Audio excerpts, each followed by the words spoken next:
오늘 이 성주묘일에 가상칠언 6번째 제7언 다 이루었다 승리의 위침입니다. 요한복음 19장 30절을 다 같이 읽겠습니다. 그냥 화면을 보고 읽겠습니다.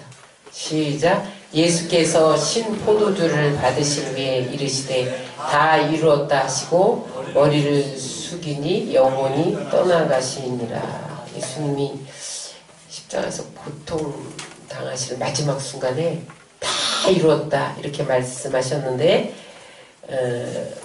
헬라어로 히라보로 테텔레스타이 그런 말이에요. 따라서 하세요. 테텔레스타이. 이 무슨 말이냐면 텔레오에서 나온 말인데 다 이루었다 그런 말이에요. 근데 여기에 여러 가지 뜻이 있었는데 그 당시에 이게 많이 사용됐습니다. 테텔레스타이라는 말이 많이 사용된 아주 흔한 말이었는데 어떤 뜻이냐면 맡겨진 일을 다 이루었다는, 다 맡겨진 일을 완수했다는 뜻이에요. 무슨 말이냐면 주인이 종에게 어떤 일을 맡겼어요. 나중에 종이 그 일을 다 마친 후에 주인님 맡겨주신 일을 다 완수했습니다. 이렇게 보고할 때 테텔레스타이 그렇게 외쳤다는 거예요. 예수님은 하나님이 예수님에게 하라고 맡기신 일을 성실하게 완수하셨다는 뜻이에요. 그래서 예수님이 십자가에서 테텔레스타이 다 이루었다 그렇게 말씀하실 때 하나님이 나에게 맡겨주신 일을 다 이루었습니다. 그런 뜻이에요. 요한복음 17장 4절에 나옵니다. 시작. 아버지께서 내게 하라고 주신 일을 내가 이루어 아버지를 이 세상에서 영원롭게 하여 싸우니. 그래서 여러분 우리는 하나님이 각자에게 맡겨주신 일이 있어요. 여러분들이 그날에 주님 앞에 서지는 날 마지막 이 땅에서 숨을 거두는 날 하나님이 맡겨주신 일을 다 완수했습니다. 테텔레스타이 그렇게 마치시기를 주의 이름으로 축원합니다. 두 번째 이 뜻은 무슨 뜻이냐면 흠이 없고 온전하다는 뜻이에요. 제사장들이 쓰던 말이었는데 제사장들 임무 중에 하나가 제물을 백성들이 제사를 지내려고 제물을 가져오잖아요. 소나 양이나 염소나 비둘기 그런 걸 가져올 때 제물을 검사합니다. 그래서 그 제사장들이 그 제물이 눈이 멀거나 그 다음에 다리를 절거나 다른데 흠이 있으면 제물로 받지 않아요. 그런데 이제 누가 제물을 가져서 염소를 끌고 왔어요. 근데 이렇게 보니까 흠이 없어. 그러면 테텔레스타이 그렇게 말했다는 거예요. 이것은 아무 흠이 없어서 제물로 완전하다. 완전히 바칠 수 있다. 그래서 요즘에도 유대인에게 코셔라는 마크가 있어요. 그래서 그 음식을 랍비들이 확인을 해요. 그래서 유대인이 있는 곳에는 코셔 마크 달린 그 음식점이 항상 있는데 그게 뭐 베이커리도 있고 고기 파는 데도 있고 그래요. 근데 코셔 인증 마크가 있으면 그것을 안심하고 먹어도 된다는 뜻이에요. 흠이 없다 그런 뜻인데 예수님이 테텔레스타이 그렇게 십자가상에서 외칠 때 나는 하나님 앞에 흠없이 온전히 드렸다 그런 뜻이기도 해요. 시브리서 9장 12절을 다 같이 읽겠습니다. 시작. 염소와 송아지의 피로 아니하고 오직 자기의 피로 영원한 속죄를 이루사 단번에 성소에 들어가셨느니라. 염소와 황소의 피와 및 암송아지의 죄로 부정한 자에게 뿌려 그 육체를 정결케 하여 거룩케 하거든 하물며 영원하신 성령으로 말미암아 흠없는 자기를 하나님께 드린 그리스도의 피가 어찌 너희 양심으로 죽은 행실에서 깨끗하게 하고 살아계신 하나님을 섬기게 못하겠느냐. 예수님은 인류의 죄를 구속하기 위해서 하나님이 친히 선택한 흠없고 완전한 속죄 제물이 되셨다는 거예요. 그래서 예수님이 다 이루었다. 마지막 십자가상에서 그렇게 외칠 때 나는 하나님 앞에 흠없고 온전한 제물로 바쳐졌습니다. 그런 뜻이에요. 그 다음에 이 테텔레스타이의 뜻이 세 번째는 작품이 완성되었다는 뜻이에요. 당시 예술가들이 사용하던 말입니다. 예술가들은요, 어떤 미술가, 화가라, 또 어떤 음악가다, 작곡가다 그러면은 그 한 작품을 만들기 위해서 많은 시간을 들여서 구상하고 연구하고 생각하고 실험합니다. 그러다가 모든 심혈을 기울여서 한 작품을 완성했을 때 테텔레스타이, 내가 이 작품을 완성했다, 그렇게 사용했다는 거예요. 예수님이 테텔레스타이라고 나는 작품을 완성했다 이렇게 외친 이유는 예수님이 십자가에서 돌아가시기 전까지 구약은 완성되지 않았어요. 그래서 예수님이 이 땅에 오셔서 그 작품을 완성하고 영광을 드러냈다는 거예요. 그래서 테텔레스타이 그렇게 외쳤어요. 예수님이 부활하신 후에 제자들이 낙심해서 각기 자기 삶의 현장으로 돌아가요. 엠마오에서 농사 짓던 제자들이 엠마오로 돌아가는데 두 제자가 예수님이 죽었으니까 이제 우리는 가서 농사나 짓자 터벅터벅 엠마오로 내려가는데 그때 예수님이 부활하셔서 동행을 해요.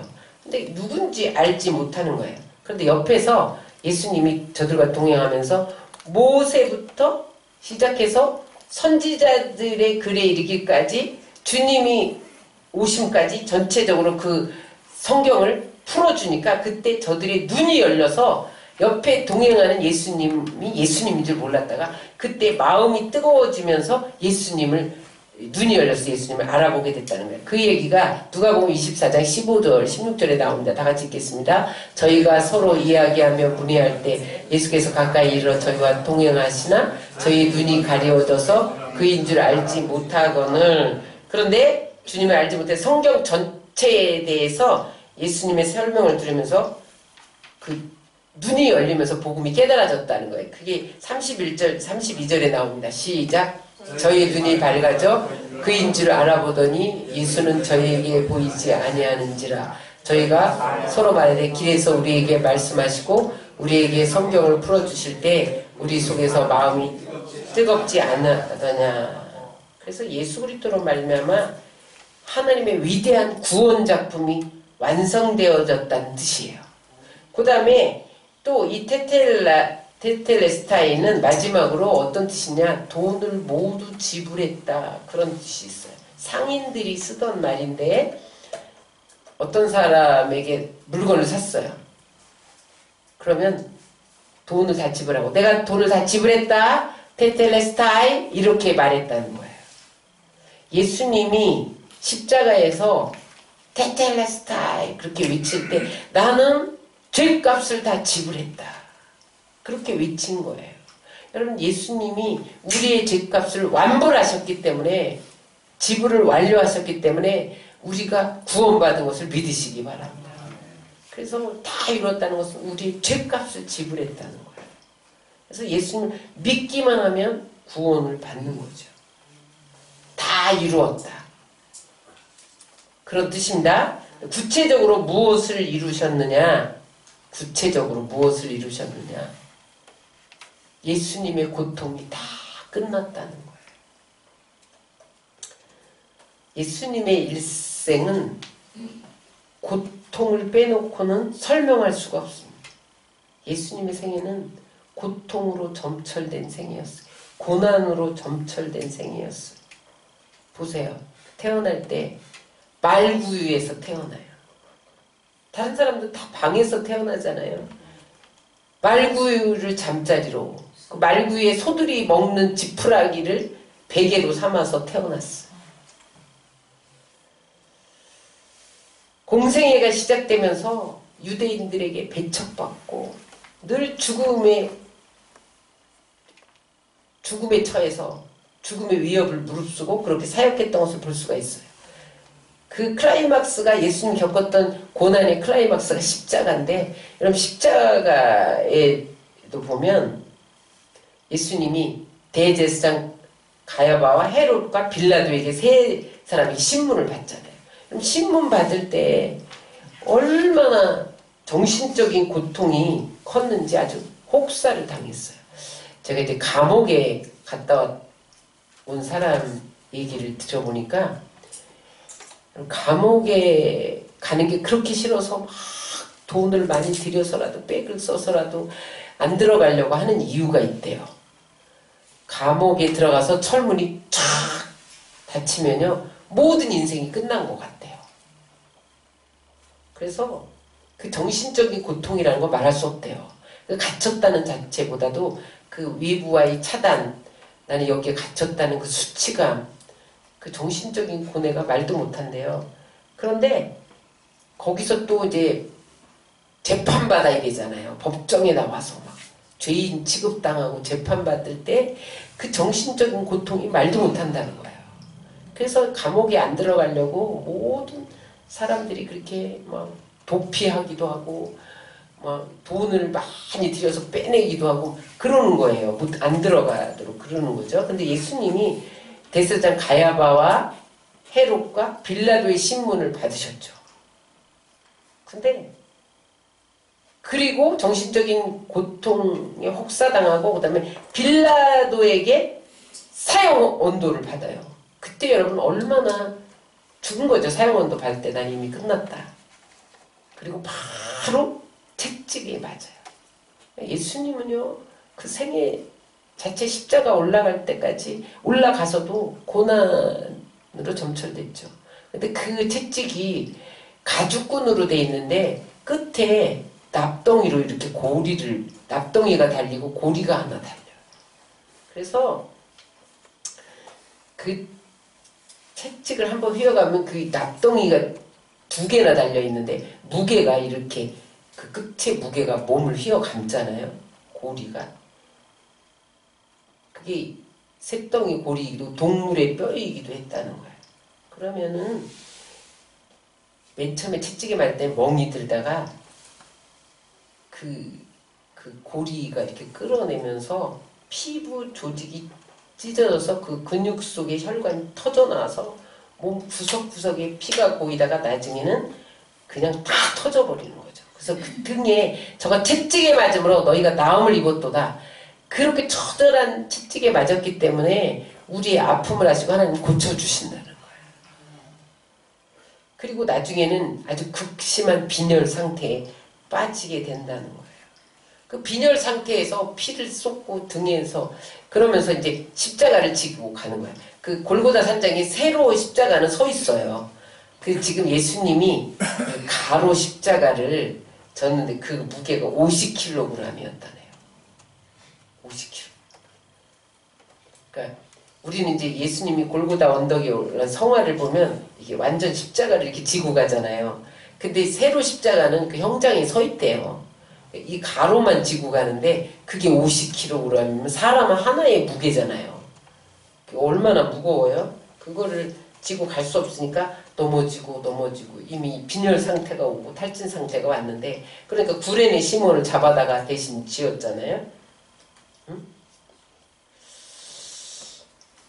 그런데다가 또 거기 올라가서 십자가에 올라가서 손목에 대못을 박는데 왜 손바닥에다가 박지 손목에다 박았냐 대못을 그런 생각 안 해보셨어요? 우리 손바닥에 받은 것 같잖아요. 어떤 사람 손바닥에 받았다는데 여기 손목에다 박았다는 거예요. 왜냐면 손바닥에 받으면 몸무게를 견디지 못해서 손바닥이 찢어진대요. 이렇게. 그러니까 여기다가 박았다는 거예요. 그런 다음에 왼발과 오른발을 파개서 발목에 대못을 박는 거죠. 그러니까 여러분 양손과 발목 폭에서 여기 3개의 녹슨 3개의 대못으로 4개가 아니라 3개의 대못으로 박으면서 혈관이 끊기고 신경이 끊기고 극심한 출혈이 일어나고 그래서 이게 몸이 지쳐서 손목에 무게가 실리게 되면 예수님 팔과 어깨가 떨어져 나가는 거죠.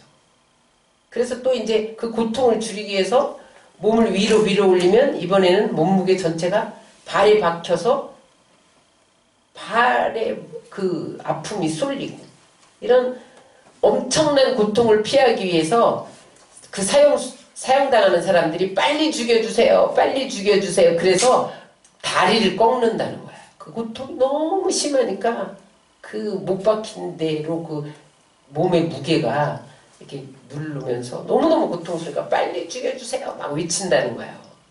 십자가형에 빨리 못 죽게 아주 고통스럽게 해서 죽는 게 십자가형이거든요. 그런데 거기 그래서 이렇게 다리를 꺾었잖아요. 그래서 그 예수님 양옆에 선 강도들은 다리를 꺾습니다. 근데 예수님은 19장 31절 37절에 보니까 다리를 꺾을 필요가 없는 게 이미 완전히 죽었기 때문에 다리를 꺾을 필요가 없었다는 거예요. 그 대신 요한복음 19장 34절에 보면 진짜 죽었나 안 죽었나 확인하기 위해서 창을 옆구리에 찍죠. 창을 옆구리에 창을 찌르는 순간에 심낭과 심장이 있는 갈비뼈 주변을 찔러서 피와 물이 다 쏟아져 나온 거예요. 그래서 여러분,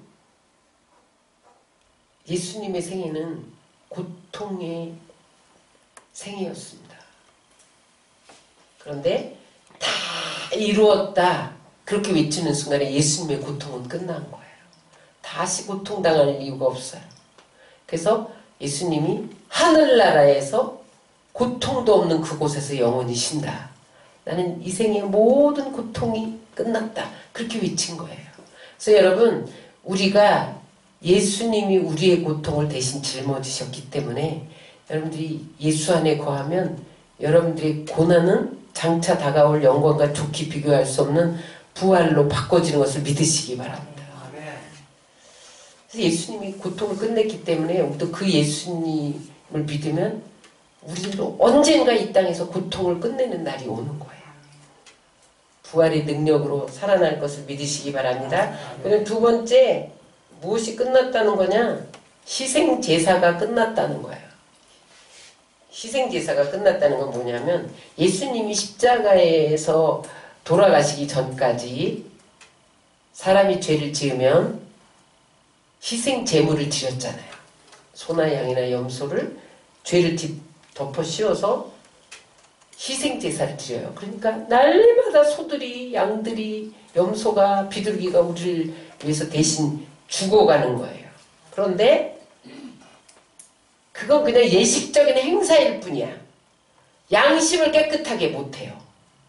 제사를 드리면 마음만 편해. 아, 내 죄를 저 양이 다 짊어지고 죽었다. 나는 이제 씻었다. 근데 양심은 괴로워, 양심.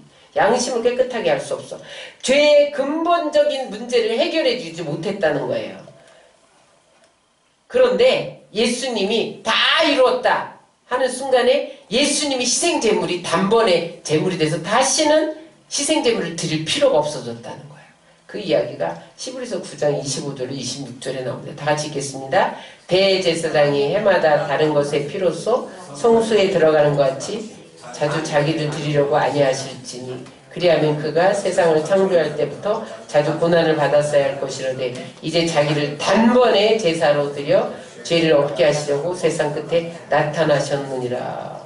단번에 대속제물이 돼서 이제는 영원한 속죄를 이루었기 때문에 다시는 우리가 희생제물을 드릴 필요가 없다는 거예요.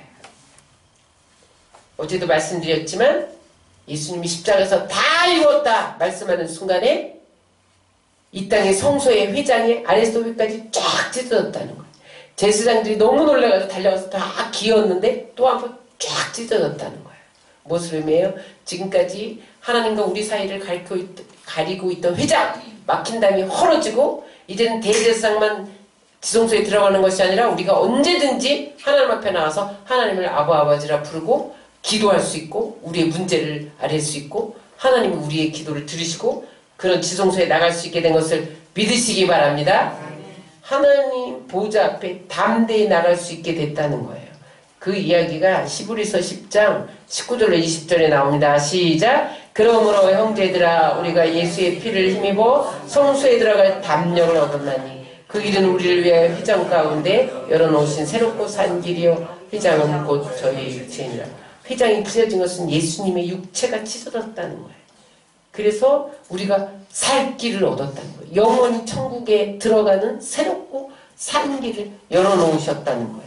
그러므로 테텔레스타이 그러는 순간 희생제사가 끝나고 우리는 이제 단번에 제물이 되신 예수의 이름을 힘입어서 지성소에 다 나갈 수 있게 된 것을 믿으시기 바라네요.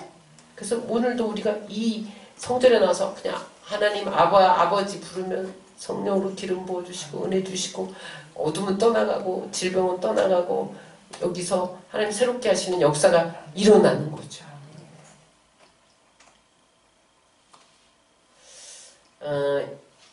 레위기 16장에 보면 아사셀 염소가 나와요. 아사셀 염소가 뭐냐면 1년에 한 번씩 대속죄일인데 그때 대제사장이 지성소에 한 번 들어가 1년에 한 번 들어가서 이스라엘 전체의 죄를 속하는 날이에요. 근데 그때 염소 2마리를 잡아요. 그래서 하나는 번제로 드리고 하나는 아사셀 염소라서 광야로 보내요. 광야로 보내는 그 염소가 반나절을 그 55도 올라가는 그 광야를 끌려갑니다. 끌려가면 여러분 제일 인간에게 고통이 목마름의 고통이라고 오늘 새벽에 배우셨잖아요. 그 그 염소가 너무너무 목말라서 막 물을 찾아요. 근데 뭐 끌려가니까 물을 먹을 수도 없지. 광야에 끌려나가면서 그 사막이 그 사막의 모래가 막 물인 줄 알고 핥으면서 막 이렇게 가요. 그러다 지쳐서 이제 마지막 속죄일에 그 높은 산에 올라가서 바위에서 그를 떨어뜨려요. 그러면은 산산조각이 나서 바위에 부딪혀서 죽는 순간에 이스라엘 백성이 다 죽는 거예요. 그런데 오늘 그 아사셀 염소는 무엇으로 의미하냐? 광야에서 우리의 세상 죄를 짊어지고 하는 하나님의 어린 양을 의미합니다. 그래서 예수님이 테텔레스타이 하는 동안에 아사셀 염소가 되어서 우리의 죄짐을 지고 광야로 보내줘서 우리의 죄는 완전히 사해졌다는 거야. 응? 그러므로 예수님이 단번에 제물이 돼서 우리는 다시는 희생제사를 드릴 필요가 없이 예수의 피를 힘입어 담대히 주님 앞에 나갈 산길을 열어놓은 것을 믿으시기 바랍니다. 그래서 여러분 어느 때든지 나가서 기도해야 돼. 대수는 1년에 한 번밖에 못 들어가는데 우리는 날마다 언제든지 마음만 먹으면 나와서 기도할 수 있는데도 안 하잖아요. 기도만 하면 다 들으시는데 여러분 일이 될 듯 안 되는 것은 기도하라는 사인이에요. 아직도 네가 했다라고 할까봐 하나님이 네가 한 거 하나도 없어. 내가 한 거야. 요거 보여주시려고 나와서 기도하라는 거예요. 기도의 양이 차야 됩니다. 빨리 채우셔야 돼. 얼른 캐치해야 돼. 아 이게 더 기도의 양이 안 챘구나. 근데 내가 지금 아직도 하나님이 해주실 거야. 그러고 있구나. 빨리 엎어져야 됩니다. 그러면 하나님 우리의 기도를 들으시죠. 마지막 무엇을 이루었다는 거냐? 메시아에 대한 성경의 예언이 성취되었다는 거예요. 여러분 구약 성경에 메시아가 오리라. 구약 성경은 예수님이 이 땅에 오신다.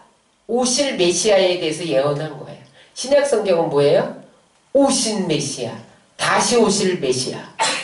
다시 오실 예수님에 대해서 했잖아요. 근데 구약 성경에 메시아에 대한 예언이 350회나 기록되어 있어요. 간접적으로 까지 포함하면 450회나 기록되어 있는데 제가 그냥 한번 메시아에 대해서 오실 것에 대해서 저렇게 한번 적어봤습니다.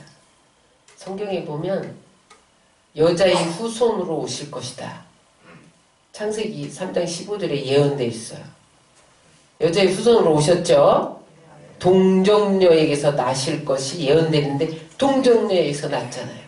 아브라함과 다윗의 후손으로 오실 것을 예언했는데 그대로 됐잖아요. 베들레헴에서 오시라고 태어날 것이라고 예언했는데 그대로 됐잖아요. 그 이름을 예수를 알아? 임마누엘을 알아? 그렇게 불렸는데 진짜 예수로 불렸잖아요.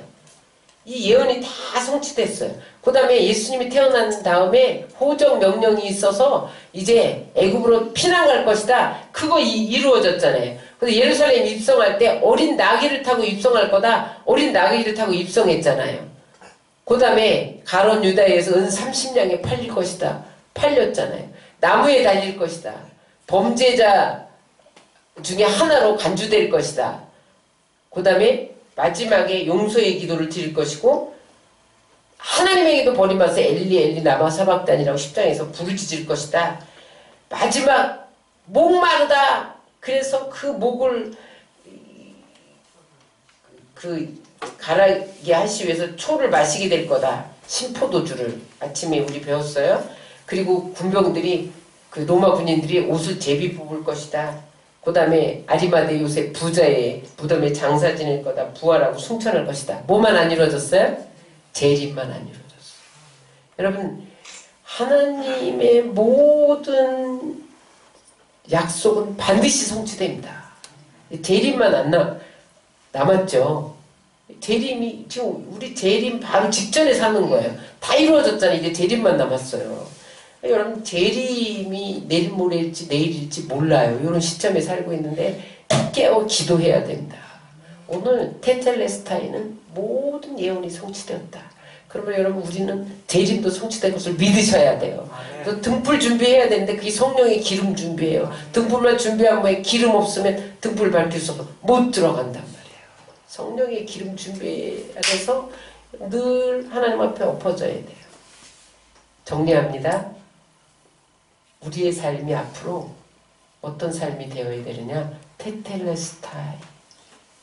테텔레스타이의 삶을 향하여 가야 돼. 다 이루었다. 예수님께서 죄와 죽음으로부터 구원하시려고 사명을 완수했다는 말씀인데 우리는 이제 우리의 차례예요. 예수님 사명 다 완수하면서 우리에게 맡겨주시고 가셨잖아요. 내가 한 일을 너희도 할 것이요 내가 한 일보다 너희가 더 큰 일도 하리라. 그러므로 여러분 오늘 하나님이 우리에게 주신 사명이 있어요. 반드시 완수해야 돼요. 달려갈 길을 다 달려가야 돼요. 그래서 마지막 순간에 예수님처럼 다 이루었다. 이렇게 선언하는 우리가 되시기를 주의 이름으로 축원합니다. 아멘. 테텔레스타이. 여러분들이 여기 주신 하나님 주신 많은 탤런트가 있어요. 탤런트가 있어요. 재능이 있어요. 여러분들에게 준 지혜가 있어요. 여러분 각자에게 주신 아주 특유의 그런 은사가 있어요. 그것들을 하나님을 위해서 귀하게 사용하셔서 하나님의 뜻을 온전히 이루어드림으로 테텔레스타이 이 고백이 여러분들에게 고백 다 되는 그러한 최선의 삶을 살기를 주의 이름으로 축원합니다.